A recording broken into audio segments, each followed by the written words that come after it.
Hindi po ito pagpe-flex mga idol. Kasi kung pagpe-flex lang po ang usapan dito, ito po papakita ko sa iyo, Lodi.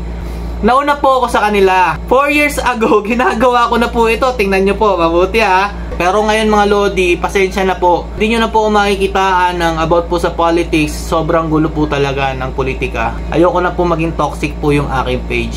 Yo, what's up mga Lods? It's Vegan Peps TV. Mapagpalang araw po sa inyong lahat. At eto nga po mga Lodi, magbibigay lang po tayo ng kasagutan sa inyong mga katanungan. Meron lang po kasi tayong napansin na comment doon po sa aking pinost kanina na about po dun sa PisoNet na 4 na piraso po na kung gusto nyo po magkaroon, Davao City area lang po. Baka po kasi meron po gusto maipag-porsyentuhan lang. Kaya may nag-comment po si Lodi. Ervin po yata ang pangalan nito. Idol, hindi po ako galit sa comment nyo. Natutuwa nga po ako para masagot ko po. At malaman nyo po talaga kung ba't po tayo nagko-content ng ganito. Okay? About po sa mga computer, PisoNet, negosyo, paano po maging successful para po sa ganitong klaseng negosyo. Ayan po, ano po ba dapat natin gawin? Simula. Ayan po.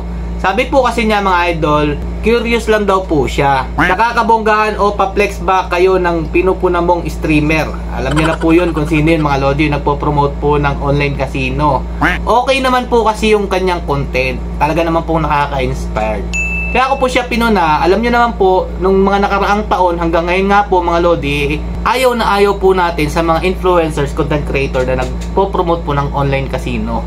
Dahil nga po nakakasira po ito sa ating mga kababayang Pilipino, lalo na po sa mga kabataan.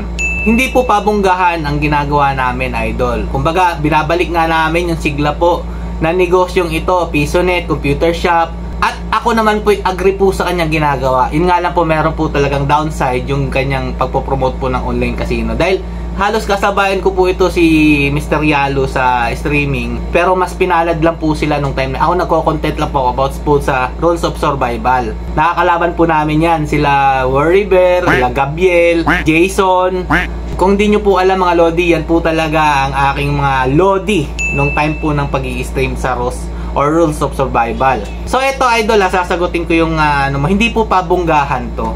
Kumbaga kami po ay nagbibigay lang po ng idea about po kung gusto nyo magsimula ng ganitong klaseng negosyo. Hindi po ito pagpe-flex mga idol. Kasi kung pagpe-flex lang po ang usapan dito, ito po papakita ko sa iyo Lodi.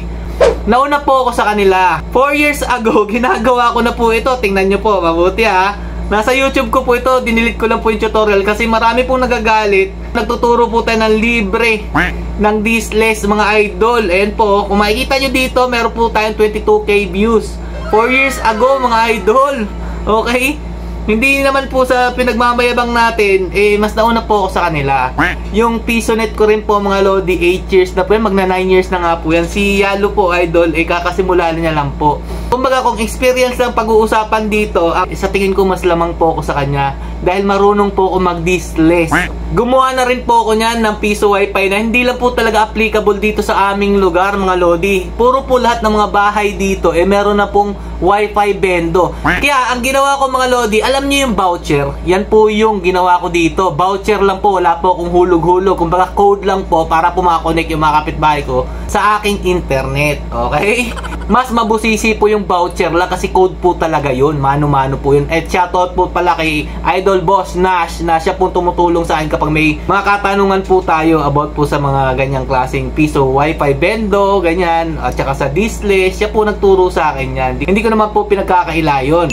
Kung nakita mo yung video mga idol, matagal ko na pong ginagawa itong about sa computer related tutorial, ano bang mga techniques, paano ba bumuo ng mga PC, okay? Kaya nga natutuwa ako dito sa comment ni Lodi syempre, ito na, piniplex ko na idol. Matagal ko na po itong ginagawa.